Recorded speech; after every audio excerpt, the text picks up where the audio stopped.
Namaste. Jai Swaminarayan. Jai Shri Ram. In today's Leela, we will focus on the Ramayan, and more specifically, the Great War. Shri Ram and his loyal brother Lakshman have reached the island of Lanka, having travelled across the sea, ably supported by the vast legion of Vanar and Riksha's armies, led by the brave and loyal generals Hanuman, Angad, Sugriv and Jambavan. As they engaged in battle against Ravan and his incredibly powerful troops, they went back and forth with each other, each side winning crucial battles.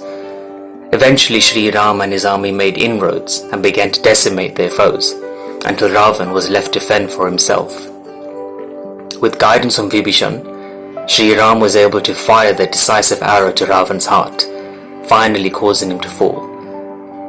Whilst the armies were jubilant at having achieved victory, Shri Ram stood dejected and almost heartbroken. Now ask yourself, what reason could he possibly have to feel like this after everything Ravan had done and everything Shri Ram had been through up to this point? Surely there should be a cause for relief and joy. Yet Shri Ram had a different way of thinking, and this is evident in everything he said and did. If there is one thing you remember Shri Ram for, it's his commitment to duty and doing the right thing always, regardless of the challenge facing him. He insisted he and Lakshman received the last few words of wisdom from Ravan as he breathed his last. Shri Ram also asked Vibhishan to perform the last rites of Ravan, so his soul can be liberated fully. Lakshman and Vibhishan were puzzled and questioned Shri Ram as to why he felt such an obligation to offer respect to a sinner. Shri Ram stated, "I have killed a Brahmin and the most ardent devotee of Lord Shiva. This pains me. Ravan had conquered the Veds and thus was the wisest person on earth. As princes, we must always strive to learn of those who possess such priceless knowledge." To Vibhishan's doubts, Shri Ram stated, all animosity between him and Ravan ended when he fell here today. He has been duly punished for his sins, but now he has the same right as every other being and should be afforded the proper rituals.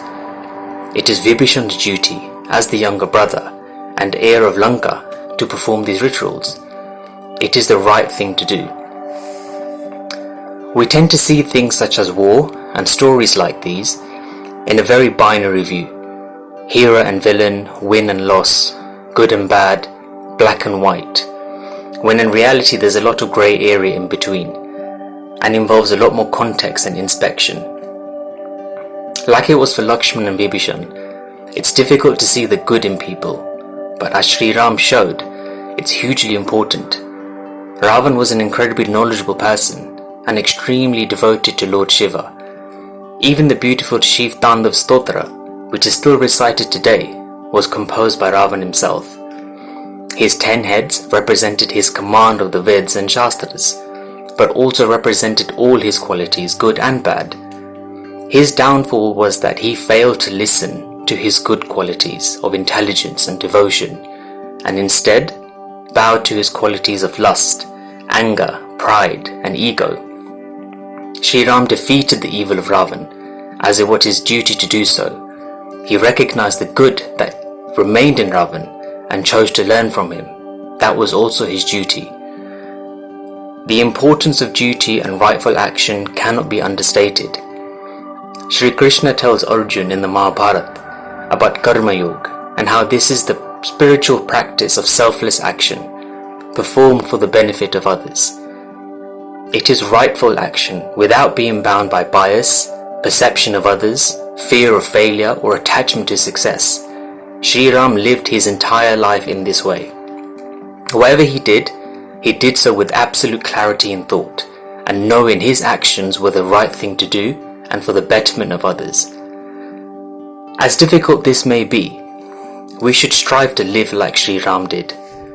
Always ask yourself, am I seeing the opportunity in a situation? Am I performing my duty? Am I doing so to the best of my ability? Will those around me prosper?